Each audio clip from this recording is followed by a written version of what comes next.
caso. ¿Y saben por qué? Yo por lo menos algo tengo de alma de docente. Porque los exámenes finales y los exámenes parciales individual nos rinden en grupo. Entonces hace de que todavía el individualismo es, me salvo yo, el sálvese quien pueda, yo entré en la clase y yo le meto para adelante, así nomás. Por eso, digamos, como no pueden rendir en equipo, le van metiendo para adelante. Bueno, vayan conectándose con la cámara. Ya saben que no quiero fantasma. Y agarren el programa. El programa de la asignatura, estamos entrando ya en la parte del eje temático 4. El impuesto para una persona humana y para la asociación indivisa también. Ah, justo el tema 1. Ganancia de la primera categoría. Acá hay un grupo que yo designé para la ganancia de primera categoría. El Facu no está Facu, ¿no? Profe, recién me conecté, recién terminó la clase. Ah, bueno. Ah, cierto que vos tenés que rendir derecho del trabajo y la seguridad social.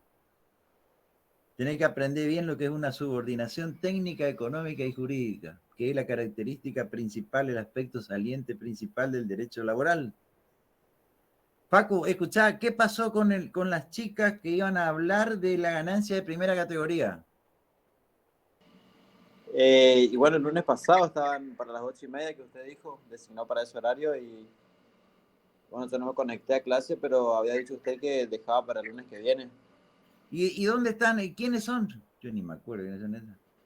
Karen Sánchez, Karen, Sol Karen Sánchez está o Jakuboki. no, ahora. Karen Sánchez está o no. Acá hay una Karen. Pero Karen no me dice, no dice Sánchez. ¿Quién más? Sol Jakuboki Esa me acuerdo, esa creo que tiene regularizada la materia, me parece. Sol Jakubowski. ¿Quién más? y Armada María, pero esa chica se dio de baja, creo que me habían dicho. Bueno, entonces la primera categoría no hay nadie que va a poder hablar.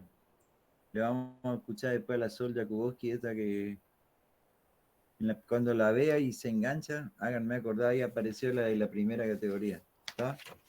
Si quieren, si pueden y si tienen ganas. Bueno, conéctense con las cámaras.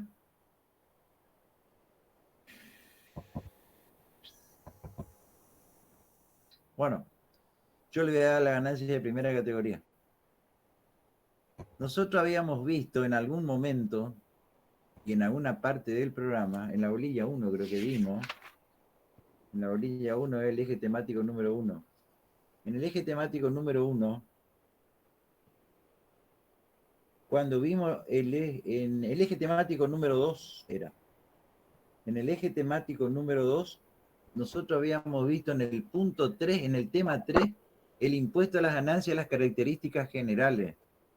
El objeto era el primer punto.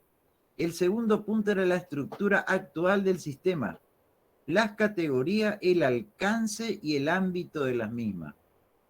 La primera categoría, en la ley del impuesto a las ganancias, ya más o menos le habré contado ya en este tema 3 del eje temático 2, cuando hablamos de la estructura. La estructura es cómo está compuesta la ley. Y yo le habré dicho que la ley tiene 4 categorías. 4 categorías. Y algunos autores ahora agregan, pero no está legislado, una quinta categoría. Van a encontrar, si es que entran en el Google entran a googlear y ponen por ahí impuesto a las ganancias año 2021, por ejemplo. Van a encontrar algunos artículos por ahí de algunos tributaristas que dicen que estamos teniendo ya prácticamente una quinta categoría, que son las rentas cedulares. Así nomás lo dicen, ¿eh? Probablemente, porque yo el otro día conversé con Lavalle, me dijo que él había asistido a un curso de impuesto a las ganancias y me dice, mira Carlos, un tributarista dice que con el impuesto cedular prácticamente hay una quinta categoría. Sí, yo leí, le dije, yo también leí, pero Yo le voy a contar a los alumnos, pero que legislado no está, digamos, escrito que exista una quinta categoría. Cuando nació el impuesto a las ganancias, sí, ya en 1932 existían 5 categorías. Y todas las categorías eran cedulares. Cada categoría era una cédula. Y nosotros decimos cédula, o el legislador dice cédula, cuando se liquida el impuesto por categoría. Es decir, la primera categoría, por ejemplo, terminada la primera categoría, se le aplica la alícuota del impuesto. Terminada la segunda, determinamos la segunda categoría y se liquida el impuesto de la segunda categoría. Se va sacando impuesto por categoría. Y después se suman las 5 categorías. Así fue cuando nació el impuesto. Y el impuesto terminaba siendo la sumatoria de las 5 categorías. Hoy no es así. Hoy tenemos bases imponibles en cada neta, bases imponibles netas en cada categoría y el impuesto es uno solo. Entramos, digamos, en una escala proporcional y progresiva para la persona humana. La primera categoría está en el artículo, busquen su ley, creo que es 44 ahora, y 110 del decreto reglamentario. 109 o 110 del decreto reglamentario. Hoy está legislado en la primera categoría y dentro de las características ya de la primera bolilla, cuando hablé de la primera categoría, yo les conté y se le llama renta del suelo. Renta del suelo se le llama. Bueno, cuando yo les conté de las características del impuesto, en la primera categoría, la primera característica que tiene, y se le llama renta del suelo, es al que proviene o tiene su origen en los alquileres de los inmuebles que están dentro de un ejido municipal. Dentro de un ejido municipal. Y hay un autor que dice que todos los inmuebles, desde La Quiaca hasta Tierra del Fuego, todos los inmuebles urbanos que están dentro de un ejido, genera o hacen hacer un alquiler. Hacen hacer como grabado un alquiler. Tranquilamente pueden decirlo así si es que el día que rindan en el final, porque está bien dicho. Hacen hacer todo inmueble raíz, desde La Quiaca, Tierra del Fuego, hacen hacer un alquiler. Después vamos a ver si el alquiler es ganancia grabada o ganancia exenta. Si yo vivo dentro de la vivienda, es una ganancia exenta. Y si yo lo cedo en alquiler, en uso, habitación, en alguno de los derechos reales que figuran en el artículo 44, va a ser ganancia grabada. Estas ganancias de la primera categoría se declaran por lo devengado. Nosotros ya dijimos cuando analizamos, digamos, la ley, ¿qué significa devengado? Y yo les dije que no existe en ninguna ley un concepto o una definición de lo que es devengado, sino que lo que ustedes van a tener que aplicar como devengado es lo que aprendieron en contabilidad. Y devengado no es otra cosa que el derecho a percibir algo sin ninguna condición. Eso es el devengado en la contabilidad, en la ley del impuesto a las ganancias y en cualquier impuesto. El devengado es el derecho a percibir algo sin ninguna condición. También vimos, cuando vimos la imputación que es la colocación. Yo le había contado a ustedes que imputar significa colocar algo sobre alguien. Acá nosotros vamos a colocar el impuesto sobre alguien.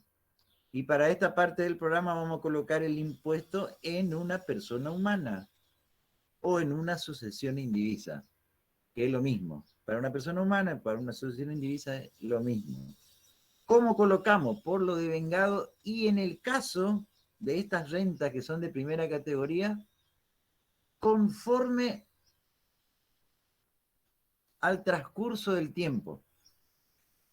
Al devengado conforme al transcurso del tiempo. ¿Qué le quiero decir con esto? Tienen que aprender la luz acá porque es medio oscuro y no medio que por ahí ya no voy a poder leer este. Bueno, yo no necesito leer, esperen.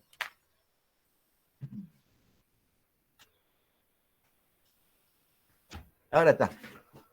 Seguimos. Los intereses y los alquileres van por lo devengado conforme al transcurso del tiempo. ¿Qué le quiero decir con esto? No existe devengamiento si no hubo un mes. Los alquileres se declaran mensualmente y se junta todo, los alquileres al 31 de diciembre. Acá tienen que pensar que hay una ficción legal. Una ficción legal significa que todos los alquileres están devengados el día 31 de diciembre. Está, por más que se hayan devengado mensualmente en enero, en febrero, en marzo, depende cuándo entregaron el inmueble en alquiler. Eso dice el artículo 44. Y eso también dice cuando hablamos de la imputación de las ganancias. Vamos a los bifes y vamos a la parte práctica. Vamos a suponer que justo Fernando Pérez me está mirando. Fernando Pérez tiene varios inmuebles ahí en Sáenz Peña y me alquila a mí uno de los inmuebles por el término de 3 años. Ahora los alquileres para vivienda y todo eso es 3 años, vayan grabándose ya, ¿eh? 3 años, no es como estudiaron antes en Derecho Civil que era por 2. Ahora es por 3 años. Y Fernando me dice, bueno, mira Carlos,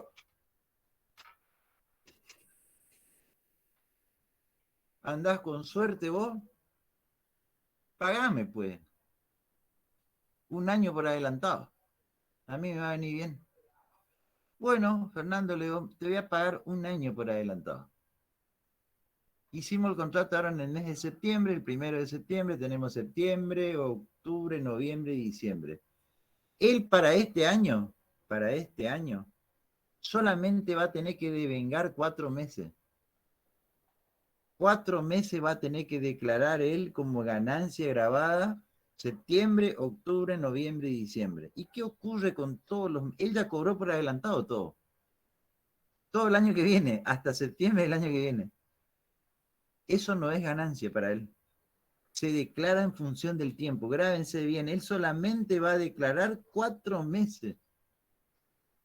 ¿Está? Y los otros 8 meses restantes lo va a declarar el año que viene porque va en función del tiempo. Eso dice el artículo a que se refiere la imputación, año fiscal e imputación del año fiscal. Eso busquen en su ley. Antes era el artículo 18, creo que es el 20 y pico ahora. ¿Está? Van a encontrar una partecita que eso va en función del tiempo. Quiere decir que él al cierre de su ejercicio de este año tiene una deuda conmigo. En el patrimonio de él,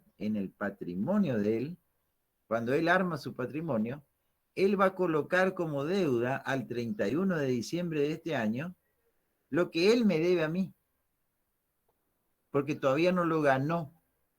Solamente ganó con 4 meses de alquiler. ¿Está? El asiento impositivo, piensen que hay un asiento como así, el asiento contable sería, o el asiento contable o el impositivo es, a él le entró caja, le entró en la billetera de él, caja por el total. ¿Está? Alquileres ganados, que sería la contrapartida, caja a alquileres ganados. Y otra parte, alquileres ¿qué? Alquileres a devengar o alquileres a ganar por los 8 meses restantes. Ese sería el asiento contable del alquileres ganado al 31 de diciembre. Y alquileres a ganar o a devengar en ejercicio futuro sería el pasivo de él. ¿Está? Eso es la parte que tienen que manejarlo bien cuando se declara por lo devengado. Y eso es la primera categoría. ¿Está? El fruto de los alquileres que uno da en locación. Y eso sería lo grabado. Pero antes que lo grabado, antes de lo que es ganancia grabada, tienen que saber que hay una teoría económica, metida en la ley del impuesto a las ganancias y que está dentro de las exenciones. dentro de las exenciones impositivas que están en el artículo 26, dentro del artículo 26, que son las exenciones, ustedes van a encontrar el alquiler presunto de la casa de habitación, que está en el inciso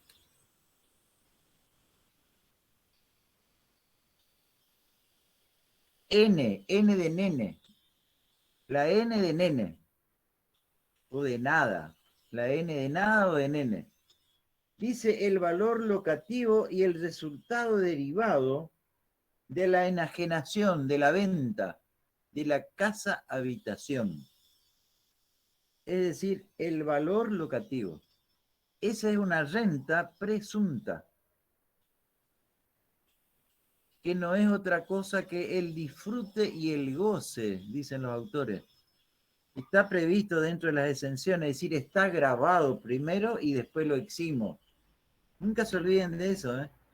Nunca se olviden de lo que le dije al comienzo, que todo inmueble raíz, desde la Quiaca hasta Tierra del Fuego, genera una ganancia grabada.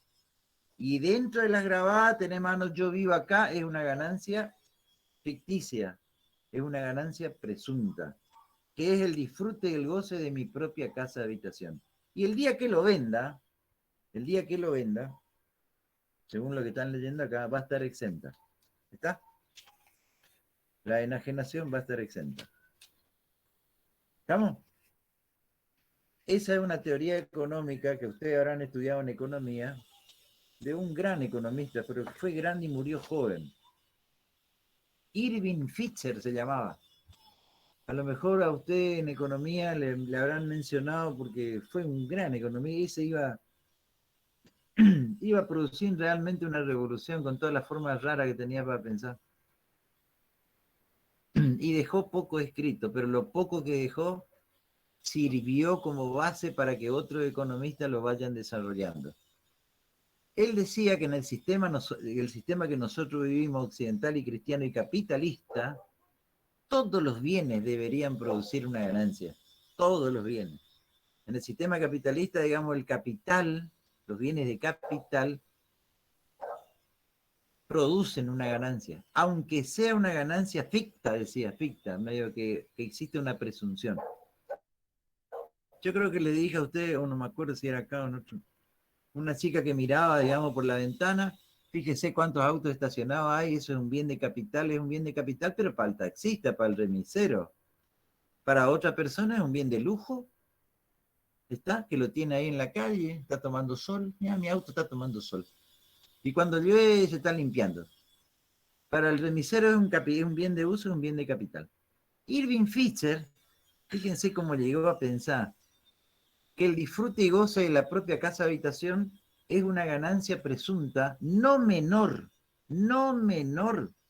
a lo que la persona propietaria hubiera pagado por un inmueble parecido y en el mismo lugar. Es decir, la persona que es propietaria debe declarar como ganancia lo que hubiera pagado a otra persona por las mismas comodidades de un bien parecido como es la casa donde uno está viviendo. Llegó al extremo, eso es para la primera categoría. Para la cuarta categoría, llegó al extremo, para los que tienen un sueldo, los que la renta transpirada se le llama, la cuarta categoría es la renta transpirada. Él llegó a pensar que si uno era empleado de un multimillonario y lo emplearon como chofer de la limusina que tenía el patrón, no solamente el sueldo que le paga el patrón es ganancia para esa persona, sino que además, por sentarse en la limusina y disfrutar de una limusina, también hay que agregarle ese disfrute y el goce porque él jamás se hubiera sentado y no hubiera manejado jamás una limusina. También tiene un valor extra. Llegó a decir que las camareras de lujo, así puso en su libro, las camareras de lujo para él eran las azafatas. no solamente tiene el sueldo que le paga la aerolínea de Estados Unidos, o la aerolínea esta que están bancando todos los deportes ahora, la de los jeques árabes, aerolínea de Arabia Saudita y todo eso. Qatar Airways, algo así. Eso mismo. Vos, el comisario a bordo, el copiloto y todas las chicas que van ahí, digamos, que son las camareras que él decía. No es solamente el sueldo. ¿Eh? Ellos jamás hubieran ido en avión. Jamás hubieran subido en un avión y hubiesen disfrutado de lo que es estar arriba en un avión. Hay que adicionarle también el disfrute y el goce de andar en un avión. Fíjense cómo pensaba él dentro del sistema capitalista, occidental y cristiano. Todo era algo que había que darle como un plus, un adicional más. Bueno, para la primera categoría no se olviden la N de nene o de nada, del artículo de las exenciones, en donde está exento la casa habitación. Está exento. Elimina, si el Estado quiere eliminar, el Congreso Nacional elimina el inciso N, automáticamente cada propietario de aquí a Catatirra del Fuego va a tener que declarar una ganancia no menor a otro inmueble, a lo que tendría que pagar por un inmueble parecido. Así nomás es esta parte. Sigue diciendo el artículo 44, que es el artículo que estamos analizando, el producido en dinero o en especie, el devengado, véngase. ¿Está previsto cobrar en especie? Sí, está previsto cobrar en especie. Y uno inclusive puede hacer un contrato en donde el cobro va a ser en especie. El decreto reglamentario, la ley y el decreto reglamentario establece que para este tipo de contrato, que es normal es a veces en los arrendamientos rurales, en los arrendamientos rurales, que es de largo aliento, de más de 3 años, cuando uno alquila un inmueble rural, generalmente alquila ya por 5 años. Y está previsto que el cobro del alquiler, el cobro del arrendamiento sería, va a ser en términos de tonelada de algodón, tonelada de soja, tonelada de trigo, de maíz, de todos los productos que se va a surgir del campo. La ley establece en esos casos, cuando uno va a cobrar en especie, que el valor del alquiler es el producido de la venta de lo que a uno le ingresó en su patrimonio. Ejemplo, vamos a suponer que ustedes, propietarios de un campo, están recibiendo ahora, en el mes de septiembre, toneladas de girasol.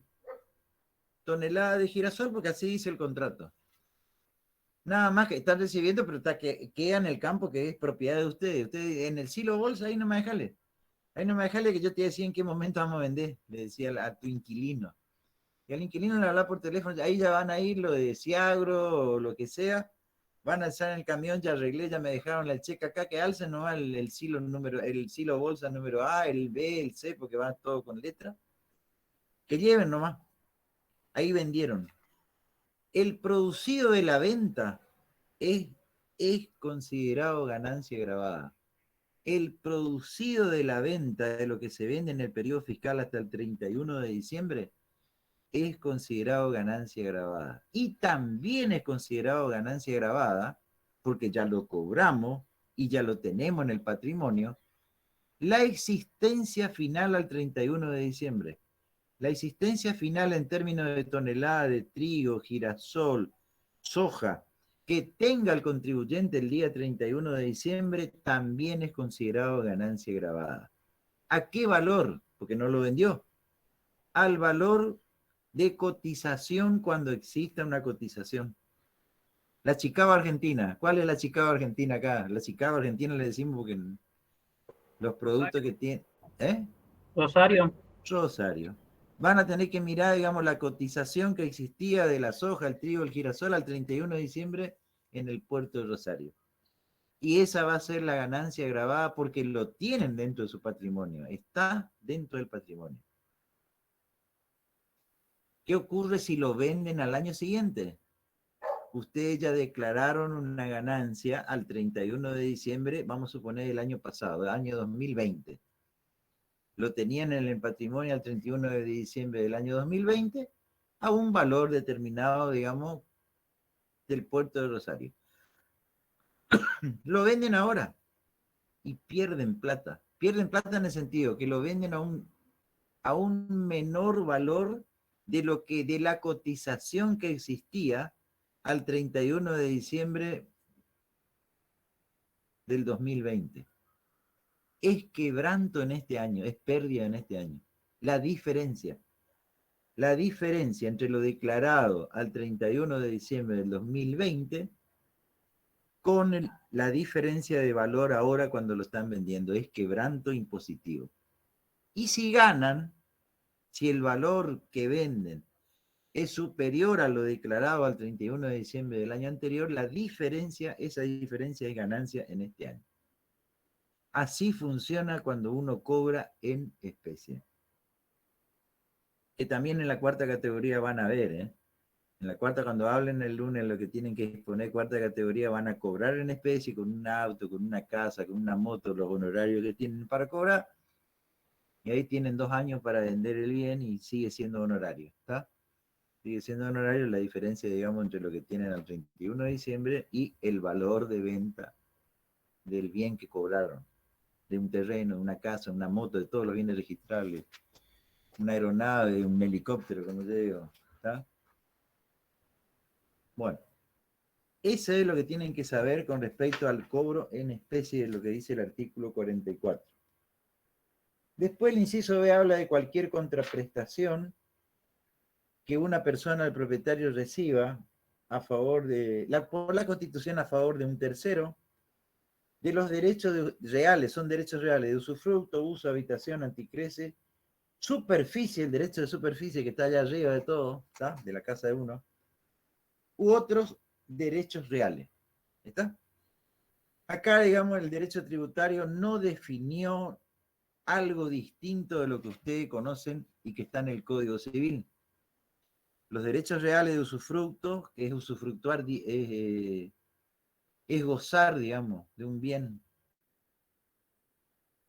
Ustedes pueden joder, digamos, pueden joder entre comillas, joder en un bar, en un boliche.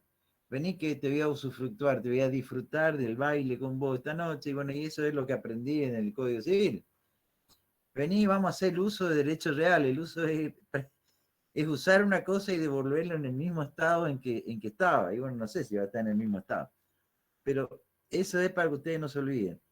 Sí tienen que saber algo que dentro de los derechos reales, acá está, figura la anticresis. Y la anticresis no es tan así como yo lo estoy diciendo en forma jocosa para que ustedes no se olviden. En la anticresis subyace, está antes sería, en la anticresis existe una deuda, ¿está? Existe un pasivo, para que se entienda, ¿está? Y se gana, porque siempre preguntamos, ¿cuál es la ganancia con un derecho real de anticresis? Que ahí tienen que contar, mire, la anticresis es cuando una persona le debe a otra y le entrega, dice el Código Civil, un fundo dice. Un fundo no es otra cosa que le entrega un campo, una chacra, un espacio que es propietario de la persona y le dice, tomá la chacra esta, tomá mi campo por el término de 3 años o por el término de 2 años y con el fruto de lo que vos saques de la chacra y del campo que te estoy dando por 2 años, yo te cancelo mi pasivo, yo te cancelo mi deuda. A ver, Andrea Egea está muy pensativa ahí. ¿Me está escuchando, no? ¿Cómo sería tu ganancia en ese caso, Andrea? Se ve que puso la mano, ahí está en otro mundo, estaba en otra cosa. ¿Cómo es? ¿Cómo es en el caso del anticresis?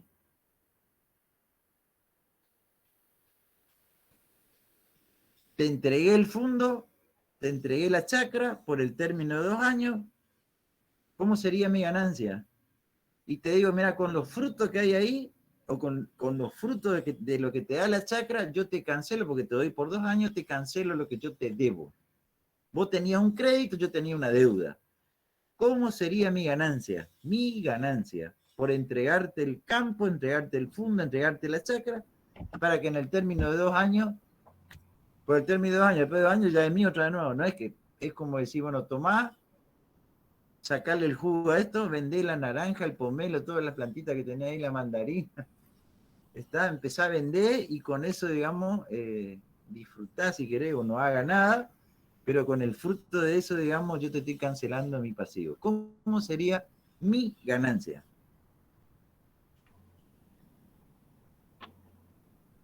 Con ese derecho real. Bueno, yo le voy a contar porque esto estaba, se ve que no. Con la eliminación de mi pasivo. Anoten así. Se elimina un pasivo del contribuyente. Con la eliminación de mi pasivo, nunca se olviden que cuando ustedes eliminan un pasivo, por lo general, contablemente, la eliminación de un pasivo es una ganancia. Lo van a hacer, digamos, hacen un débito a la cuenta. Nunca se olviden que las cuentas del pasivo tienen saldo acreedor. Para eliminar el pasivo que tiene saldo acreedor, van a tener que debitar la cuenta que tiene saldo acreedor, debitan la cuenta y mandan a otras utilidades o a utilidades diversas. Eso tendría que hacer yo. Yo elimino mi pasivo y mando, digamos, a otras utilidades o a utilidades diversas, y esa sería mi ganancia de la primera categoría, porque entregué el fondo, entregué la chacra, le entregué a la señorita para que en el término de 2 años se cobre, que haga lo que ella quiera. Eso es lo que tienen que contar con respecto al artículo 44, inciso B. El inciso C. Antes de continuar, ¿podría repetir la última parte? Cuando empezó lo de cómo se va a ganancias, a qué ganancias no alcancé a escuchar, se entrecortó. La eliminación del pasivo la dirigieron a La eliminación del pasivo, Pérez. Sí. Vos si eliminás un pasivo, es sencillo y básico, pero bien básico, Fernando. Vos no le debés más nada a la Andrea, que está abajo tuya ahí. Pero por cualquier motivo, sin entregarle nada. Ella te dice, mira, a partir de ahora vos no me debés más nada. Escuchá, tener un incremento en tu patrimonio, estás eliminando el pasivo. Y todo incremento patrimonial es ganancia. ¿Cómo sería un asiento contable de una empresa? Débito a la cuenta, Fernando, débito a la cuenta, vas a debitar la cuenta que tiene saldo acreedor que está en el pasivo, vas a tener que debitar débito a la cuenta de una cuenta del pasivo. Por ejemplo, la cuenta del pasivo se va a llamar, a ver, acreedores documentados o documentos a pagar. O acreedores documentados, acreedores que no tienen documentos, acreedores varios. Acreedores varios va a ser tu cuenta del pasivo. Vas a tener que debitar acreedores varios para sacarlo del pasivo. ¿Y contra qué cuenta contable? A otras utilidades o a ganancias diversas. Ese sería el asiento contable. Y ahí queda, digamos, tu ganancia. Ahí estás reflejando contablemente una ganancia. Eso sería en el caso de la tercera categoría y en el caso de una persona que lleve registraciones contables que le permita confeccionar un balance. Está en el libro diario, tendría que hacer así, de evitar una cuenta de acreedores varios y ¿cuál es la contrapartida? ¿Cuál sería la cuenta acreedora? Ganancia diversa o otra ganancia, una cosa así. ¿Está? Y sería en este caso pero no para la primera categoría. Ojo que la primera categoría no, esta primera categoría es para la persona que no hace registraciones contables, ¿eh? Que no lleva registraciones contables, es una persona humana o una asociación indivisa que no lleva registraciones contables. Eso es lo que estamos viendo ahora en la primera categoría.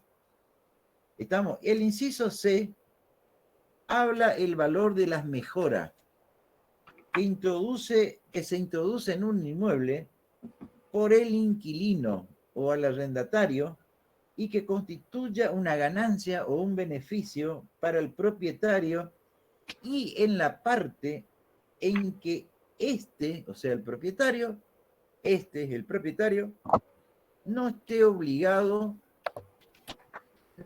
a indemnizar.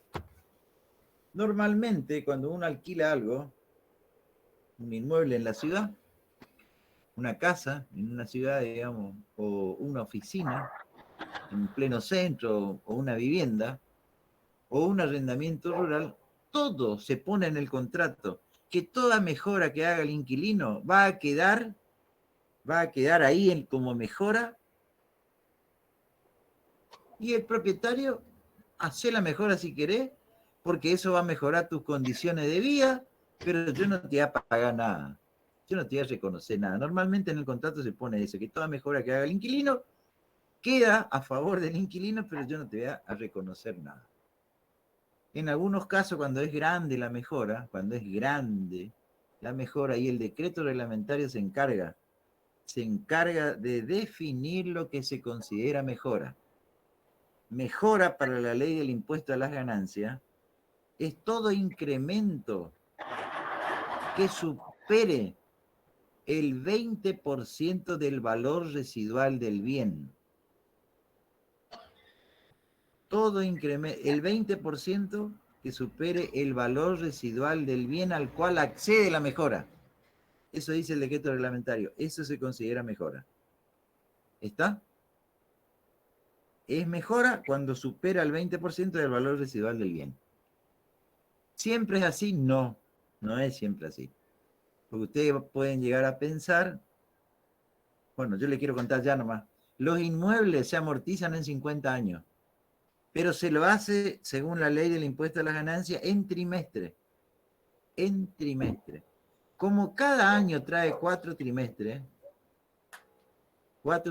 trae cada año, multiplicado, digamos, por 50 años son 200 trimestres. Anoten así. La amortización se hace de un inmueble de la parte edificada, porque el terreno no se amortiza. Eso ya lo saben por contabilidad también inclusive, que el terreno no se amortiza. Se amortiza la parte edificada. Se amortiza para la ley del impuesto a las ganancias en 200 trimestres. Trimestralmente. Y como la mejora es del 20% del valor residual del bien, ustedes se van a encontrar con que inmuebles de muchos años, pasaron 49 años, 200 trimestres, son 50 años. Se encontraron con un inmueble que tiene 49 años ya transcurridos.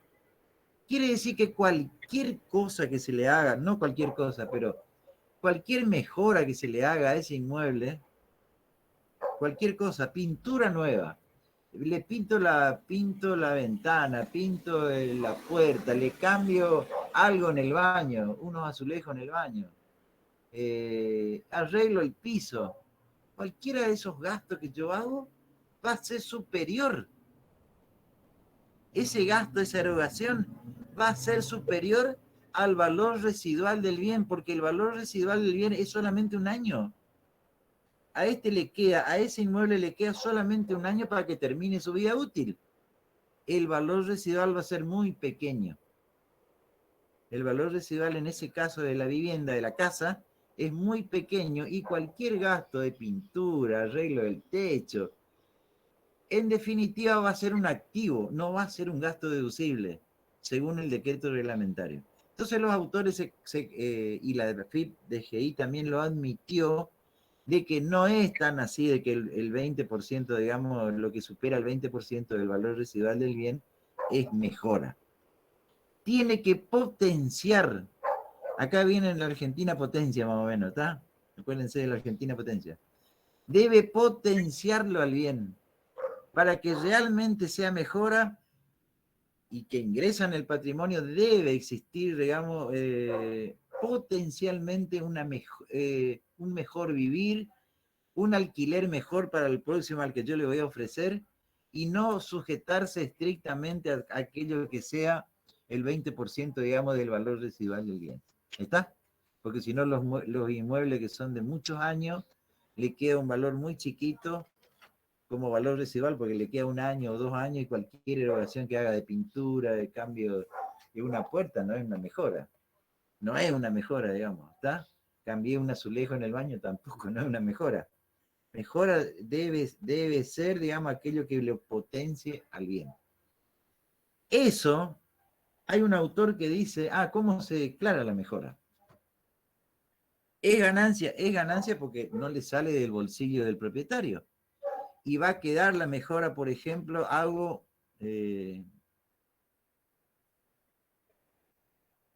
una casa para el servicio doméstico en el fondo, digamos, del terreno.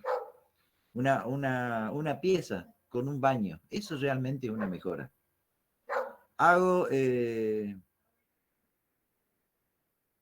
para estacionar el auto, ¿cómo se llama el garaje? Hago un garaje más grande. El próximo que viene a alquilar me le dice, mira, acá tenés para 3 autos, ya vale más el alquiler. Acá tenés para el servicio doméstico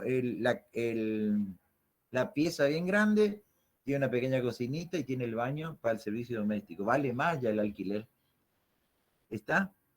¿Cómo declaro yo eso como propietario? El decreto reglamentario se encargó de decir lo siguiente, que el valor de la mejora desde el momento en que se habilita, a partir de ahí va a ser ganancia y hay que distribuirlo en el tiempo, en los años que falta para que termine el contrato. Así funciona la ganancia de una mejora. Vamos a suponer, en el ejemplo que le estoy dando. Lucía, yo te hago una mejora en la vivienda que vos me alquilás. Hago una extensión del garaje y hago una pieza de 3x3 más un bañito para el servicio doméstico. Y yo gasté para hacer eso con baño y todo, digamos, 2 millones de pesos. 2 millones de pesos. Para vos es una ganancia. ¿Desde cuándo? Desde este mes de septiembre que se lo habilita. ¿Vas a declarar los 2 millones de pesos al 31 de diciembre de este año? No, no tenés que decir. No. Una parte voy a declarar este año y el resto voy a declarar hasta que termine el contrato. Vamos a suponer que ahora estamos en el mes de septiembre, se habilita la mejora, la casita esta, ¿no? Casita, la pieza más el baño, más la cocinita y más el garaje, 2 millones de pesos, y el contrato vence el 31 de diciembre del año que viene. ¿Cuánto falta? Septiembre, octubre, noviembre, diciembre. Faltan 4 meses por este año. Más 12 meses del año que viene. En total faltan, anoten así, 16 meses. Faltan 16 meses porque el contrato termina el año que viene. Entonces el millón este que te dije, 1.200.000, no sé cuánto era que te dije. Vamos a suponer que sea 1.200.000. 1.600.000, ahí está. Yo gasté, la mejora es 1.600.000. ¿Está? ¿Cuánto faltan? 16 meses. 12 meses del año que viene más 4 meses de este año. ¿Cuánto es la ganancia por mes? 1.600.000 dividido 16. 100.000. 100.000 es la ganancia mensual por 4 meses de este año. La ganancia que yo tengo que colocar en este año 2021 serían 400. Serían 400.000 pesos. Y los 12 siguientes. Es ganancia, anoten así, es ganancia a realizar en ejercicio futuro. Para llevarlo a la contabilidad, que ustedes tienen que manejar contabilidad igual que yo, la diferencia entre el 1.600.000 y los 400.000 es ganancia a realizar en el año que viene, a realizar en ejercicio futuro. Esta es la parte que a veces yo pido en los finales, explíqueme bien cómo es la ganancia de la mejora y cómo se justifica, cómo va en el patrimonio y cómo va en la justificación de las variaciones patrimoniales. En la clase anterior Lucía puso, porque encontró en la guía el cuadro de la justificación de las variaciones patrimoniales. Yo voy a tratar de explicarlo cómo se hace. La mejora ingresó en este año por el total de 1.600.000. Esa mejora va a estar en la columna del debe. Piensen en la T que yo le enseñé, o si no, si tenés tiempo, Lucía, anda buscando la guía de trabajo práctico. En la primera hoja creo que estaba el cuadrito, para que todos lo vayan mirando, digamos, y se ubiquen en cómo se va a justificar. La mejora va a entrar en este año en el patrimonio, y ese patrimonio va a estar al cierre del ejercicio en la columna 1, en el lado del debe, en el lado izquierdo, para que lo entiendan. Ahí va a estar incrementado el 1.600.000. En el lado derecho, debajo del patrimonio al inicio, que es con lo que cuenta el contribuyente el 1 de enero de cada año, para gastar todo el patrimonio si quiere, debajo del patrimonio al inicio van a tener la ganancia grabada. La ganancia grabada que va a estar solamente 400.000. Ahí va a estar como ganancia grabada por la mejora 400.000 nomás. Pero yo tengo que llegar a 1.600.000 de este otro lado, en el lado izquierdo. Tengo que completar el 1.600.000. Entonces, debajo de la ganancia grabada, ganancia a realizar, es como una ganancia exenta todavía, como una ganancia no computable, para que se entienda. Debajo del otro lado, otra vez de nuevo a la derecha, debajo de la ganancia grabada, dentro de las ganancias, digamos, a realizar en el año siguiente la diferencia. Y con eso hago la compensación contable o la compensación impositiva, para que se entienda. ¿Entendieron esta parte o no? Entra en mi patrimonio 1.600.000. ¿Dónde va a estar el 1.600.000? Ahí está presentando la compañera. ¿Dónde va a estar el 1.600.000? Acá donde dice 1, donde dice no patrimonio neto al cierre. En la columna 1, debajo ahí en el primer renglón, va a estar metido ahí está marcando ella. Dentro del patrimonio neto al cierre, ahí va a estar incrementado 1.600.000, ahí va a estar metida la mejora. 400.000 ya declaré como ganancia y va a estar acá en resultado del ejercicio, ganancia, donde dice el número 1 en la columna 2. Pero yo tengo que completar el 1.600.000. Entonces lo completo más acá abajo, en donde dice renta no grabada, renta no computable o ganancia. Hay que poner la palabra ganancia a declarar en ejercicio futuro, por la diferencia. Y le llevo al 1.600.000 que está metido en mi patrimonio. ¿Está? Así nomás se va justificando. Esta es la parte que tienen que saber bien para la parte práctica. ¿Eh? Para la práctica, para la parte, sí. Entonces, el resto de las ganancias se pone en rentas no grabadas, dijo, se entrecortó. Sí, en renta no grabada, renta exenta, o a declarar vos podés poner lo que vos quieras en el lado derecho acá. Acá se le puso a modo ejemplar nomás, ejemplificativo. Está renta no grabada, exenta, no computable, rentas celulares para que lo lleven en forma separada. Vos podés poner ahí en el lado derecho renta, ganancia a declarar. O, sí, mejoras a declarar. De última, una mejora. Porque todavía no es ganancia. No es ganancia todavía. Ganancia no hay que poner la palabra ganancia acá a la derecha. ¿Está? Mejoras a declarar como ganancia. Acá a la derecha. Entonces, lo que tenés acá, más a los 400.000 que ya declaraste, que fue realmente ganancia, llegaste al 1.600.000 que lo tenés metido dentro del patrimonio neto al inicio. Así se va justificando. Y así se justifica la mejora. ¿Está? Bueno, otro tema es el inciso que sigue dentro del 44.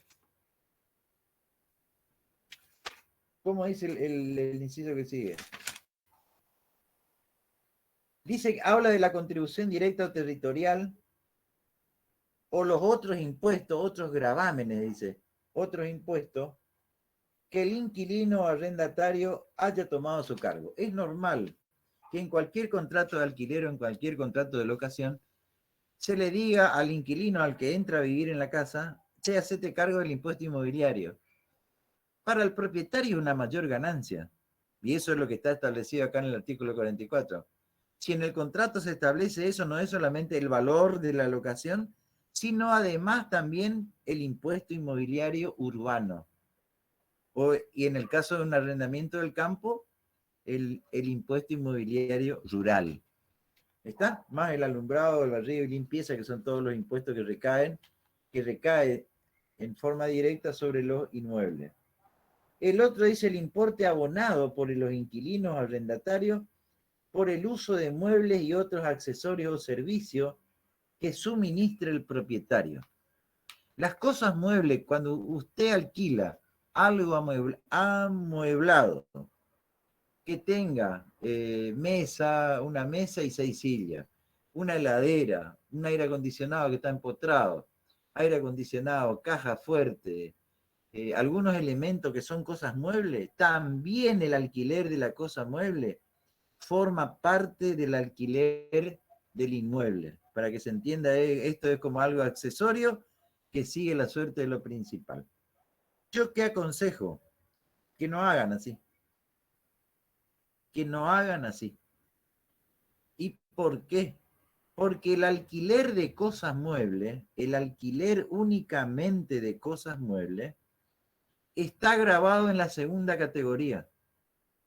Si ustedes miran en la ley, miren el artículo de la segunda categoría. Y dice así, ganancia de la segunda categoría, renta de capitales. En el artículo 48, en el inciso B, B de buenito y B de bueno, y B de bebé, ¿está? El inciso B dice los beneficios de la locación de cosas muebles. Ahí entra. Y la segunda categoría se declara por lo percibido y no por lo devengado. Por eso no conviene, cuando uno alquila, colocar las cosas que uno le entrega al que va a vivir, al inquilino, una mesa y 6 sillas, una heladera marca Cian, un acondicionador de aire marca Surrey, vamos, Filco, o lo que sea. Está qué sé yo, en el baño también tienen por ahí cosas muebles que se pueden sacar, digamos, que uno lo traslada y que le entregan. No, hagan otro contrato aparte. Con un día de diferencia nomás. Con un día de diferencia donde le entregan, digamos, le entregan en locación una heladera o 2 heladeras, 2 ventiladores, un aire acondicionado, una mesa con 4 sillas, con todas las características, por lo tanto, y le dan un valor distinto. Ese otro contrato va a entrar en segunda categoría. Y se declara por lo percibido. Entonces no lo meten junto con el devengado de la primera categoría. Eso es el día que tengan su oficina. No se olviden, digamos, que tranquilamente pueden hacer otro contrato, porque si no van a tener que declarar todo por lo devengado. Todo. ¿Está? El otro inciso habla el valor locativo computable por los inmuebles que los propietarios ocupen para recreo, veraneo u otros fines semejantes. Acá también hay una ganancia ficticia. Ficta. Está también el legislador en la primera categoría coloca una ganancia por la ocupación o por lo que tiene el valor locativo computable de un inmueble que ustedes tengan en Villa Río Bermejito, que es donde todos los sanpeñenses se van a veranear. Tienen ahí su casa de fin de semana o que se van allá.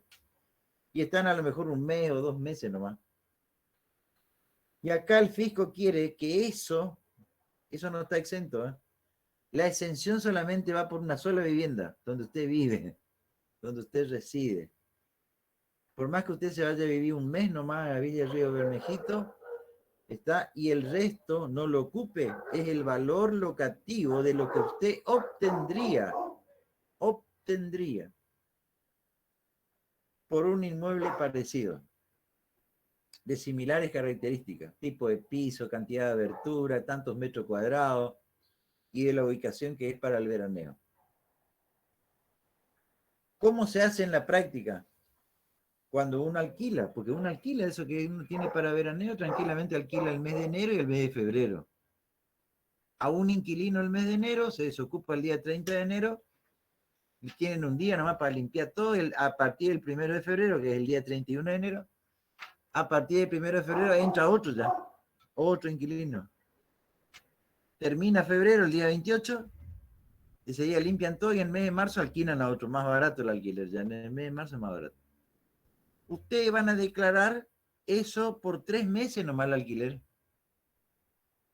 3 meses de alquiler que cobraron, y bien que cobraron, porque ahí ya pagan por adelantado. En las casas de veraneo, así, los fines de semana, así como yo le digo, Villa Río Bermejito, Paso de la Patria, Empedrado, acá en la zona de Corrientes, se paga por adelantado. Ya cobraron. Y declaran por 3 meses nomás, enero, febrero y marzo, que cobraron. Los gastos, anoten, los gastos va por todo lo devengado. Por todo lo devengado. O sea, declaran 3 meses nomás de alquiler, que es lo que cobraron, y el gasto va por todo el año. Alumbrado, barrido y limpieza por todo el año, el impuesto inmobiliario por todo el año y la amortización del inmueble, que es el 2% anual, va por todo el año. ¿Está? Si ese tipo de vivienda, haciendo lo que yo le estoy contando, vamos a suponer que alquilen solamente un mes en este año, por el tema quilombo de la pandemia y todo ese tipo, este año alquilaron el mes de enero nomás. Alquilaron un mes, colocan, digamos, como ganancia grabada, un mes. Amortizan todo el año y deducen el impuesto inmobiliario de la Municipalidad de Bermejito por todo el año. Y la recolección de basura, de alumbrado, barrido y limpieza también todo el año.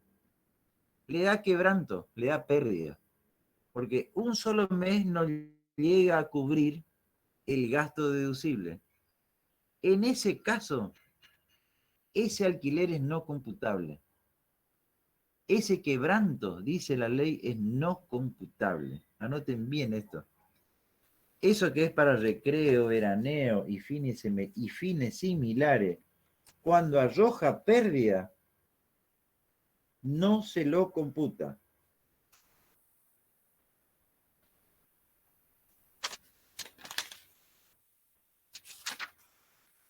Y eso está establecido, ya le digo qué artículo.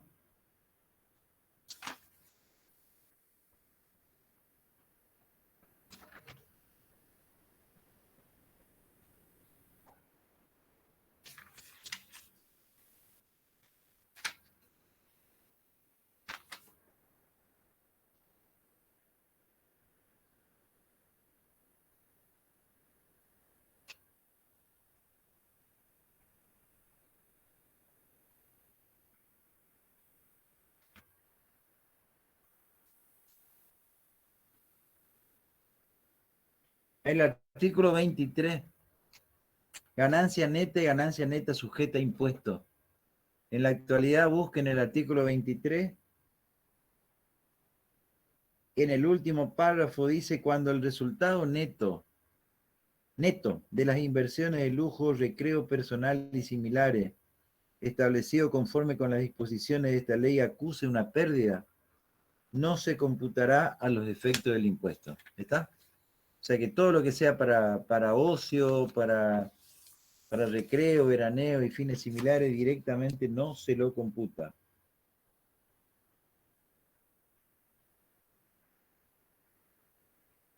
Bueno. ¿Qué más dice el artículo 44, que es el que estamos analizando? Es la primera categoría. Dice también que el valor locativo es el G ahora, o arrendamiento presunto de inmuebles cedidos gratuitamente. Cuando usted cede gratuitamente, no me pague nada, andá y viví ahí, andá y usá eso como derecho real, andá y usufructúa eso, el usufructo también, digamos, usá eso gratuitamente o a un precio no determinado, también es ganancia grabada. La cesión entonces de un inmueble también es ganancia grabada. ¿A qué valor? Al valor que se obtendría por un inmueble parecido en los lugares parecidos, digamos, a donde está ubicado el inmueble. Se considera también ganancia de primera categoría las ganancias que los locatarios obtienen por el producido en dinero en especie de los inmuebles urbanos o rurales dados en sublocación. ¿Se gana con la sublocación? Sí, se gana con la sublocación. Yo tenía un alumno acá en Resistencia que era de Clorinda, Formosa, se recibió de contador. Ya es contador ya. Y él vivía de la sublocación. Él cuando vino a Resistencia Chaco consiguió un lugar cerca de la facultad. Cerca, no tan cerca, tenía más o menos 10 cuadras. Y dentro de las 10 cuadras, porque había que caminar, tenía 2 cuadras de que era de tierra, barro. Cuando llovía era feo porque había que atravesar el barro. Era una casa antigua que tenía 10 habitaciones. 10 habitaciones y 3 baños. Cada 2 habitaciones, cada 3 más o menos tenía un baño. Después pasaba a otras habitaciones, otro baño. Después ya al final tenía otro baño y al final de todo tenía un espacio en común que era prácticamente la cocina y comedor para todo. Había 2 cocinas que le había entregado al propietario, 2 cocinas, digamos, eran anafes prácticamente porque estaban arriba. Yo conocí, estaban arriba de unas mesadas muy grandes. Y aparte, allá al final de todo, porque era un terreno inmenso, de 10 por 50 era el terreno. En la parte final de todo tenía hasta un quincho para hacer asado. Yo me fui a los asados de este muchacho. ¿Y esto alquilado? Vos le dije, sí, pero yo no pago alquiler. ¿Cómo que no pago alquiler? No, no pago. Yo me voy a Clorinda en el mes de noviembre, ya cuando terminan las clases, me dijo, cuando está terminando las clases, cuando están haciendo la colación de todo lo que se recibe en la secundaria, y voy preguntando quién se va a Resistencia a estudiar ingeniería, quién se va a estudiar para profesorado de historia en la Facultad de Humanidades, quién se va a estudiar ciencia económica. Yo tengo la casa para ustedes no tienen que llevar nada, le decían. Él le entregaba un ropero, lo único que tienen que llevar es la sábana, le decía, la ropa de cama. Y esto te cuesta, esto es lo que te va a costar, digamos, una pieza, el baño es compartido, vas a tener, le mostraba la foto de dónde era, y él con el producido de las 9 que subalquilaba, él alquilaba 9 habitaciones, él vivía en la primera de todo, en la que daba a la calle. Usted se encontraba, era la habitación de él, era la más grande. Así que pues sí, yo prácticamente recaudo nomás y me voy y le pago al propietario. Esa es la sublocación. En la práctica aprendan así. Que ustedes pueden llegar a tener una persona que alquile todo un edificio. Alquile, haga un contrato con una empresa constructora, yo te alquilo los 5 pisos que tenés acá. Y en cada piso vamos a suponer que haya 4 viviendas. 5 por 4, 20, las 20 viviendas. Y vos dejame a mí. Entonces el tipo hace un solo contrato con una sola persona, el propietario, digamos, y la persona que alquiló va a volver a alquilar. Entonces el producido del subalquiler también está metido dentro de la primera categoría. ¿Qué no puede hacer la persona? ¿Qué gasto no es deducible en el subalquiler? Que no le corresponde y no lo puede hacer y que se suele preguntar en las mesas de examen. La amortización del inmueble. La amortización del inmueble solamente lo puede hacer el propietario, no el que alquila y vuelve a alquilar. ¿Está? En lo demás funciona todo igual, ¿eh? Mete el alquiler de vengado de las personas a las que él alquila y mete como deducción grande que va a tener solamente de la parte subalquilada, de la parte que él subalquila. En el caso que yo le estoy contando, él no va a poder deducir todo el alquiler que le debe al propietario, porque él vive en una habitación, es su vivienda, es la vivienda particular, digamos, del subinquilino, digamos, del que alquila y vuelve a alquilar. Y ese gasto es un gasto vinculado a una ganancia exenta. Él está viviendo, digamos, en un lugar que es su vivienda y esa es la parte que él no va a poder deducirlo. Ojo que solemos preguntar en las mesas finales, ¿eh? ¿Qué no puede deducir el subincómodo? ¿Cómo se gana con el subalquiler? Ah, es sencillo, dicen ustedes. Hacemos el contrato, yo le alquilo a ustedes las 20 viviendas del edificio que es suyo y yo vuelvo a alquilar. Y usted va a vivir ahí adentro, y sí, yo viví en uno que está ahí abajo, entonces el que viene me dice, sí, tengo desocupado tal piso, vale tanto, el más arriba vale menos, ¿está? ¿Y qué gasto va a deducir usted? La amortización no puedo porque no soy propietario, tienen que decir. La amortización solamente le corresponde al propietario. ¿Y qué otro gasto no va a deducir? Y los gastos que se vinculan a donde yo vivo, que es mi casa, habitación, que es lo que está exento. ¿Está? A pesar de que en la legislación nueva que tenemos ahora, el alquiler, si usted no tiene vivienda, no hay otra vivienda y solamente tiene una sola vivienda, va a poder deducir el alquiler que paga, con un límite hasta el 40% de la ganancia mínima, de la ganancia no imponible. Anoten así. ¿Se puede deducir el alquiler el alquiler de la casa habitación? Sí. ¿Hasta qué importe? Hasta el 40%, hasta el 40% del mínimo no imponible, siempre y cuando el propietario extienda los recibos correspondientes conforme a derecho, tienen que decir. ¿Qué significa conforme a derecho? Porque con eso hay un bolonqui, disculpen el término, digamos, disculpen el término, a ver, los alquileres para que sean deducibles, la FIP tiene que conocer y lo sabe, porque hay la mayoría de los que trabajan con la inmobiliaria le informa a la FIP DGI cuáles son las viviendas y las oficinas que están en oferta. ¿Cuál es la oferta de las viviendas que hay ofrecidas como vivienda para alquilar? ¿Y cuáles son las oficinas que tiene ofrecidas para alquilar? ¿Y cuáles son los locales comerciales que tiene uno para alquilar? Eso, una vez que se le informa a la FIP DGI, el propietario tiene que entregar la factura o los recibos correspondientes, todo conforme a la legislación del régimen de facturación y registraciones contables que exige la FIP DGI. ¿Está? Y se hace todo por internet, todo por señal de humo, como yo digo. Todo por señal, tiene que entrar en internet, tiene que dar la clave única de identificación tributaria, emitir el comprobante y llevarle el comprobante al inquilino para que le pague. Así solamente el inquilino puede deducir el gasto, si no, no puede deducir el gasto, ¿eh? No cualquier recibo. Ese es el inconveniente que está habiendo en la mayoría de las capitales de las provincias. Resistencia, Corrientes, Posada, Formosa, y en las localidades grandes, Sáenz Peña, Goya, Oberá, en el caso de Misiones, y el otro en el caso de Formosa, me dijeron también que los propietarios son reacios, dicen, a informarle a la FIP que tienen dado en locación, digamos, un inmueble, o una oficina o un local comercial.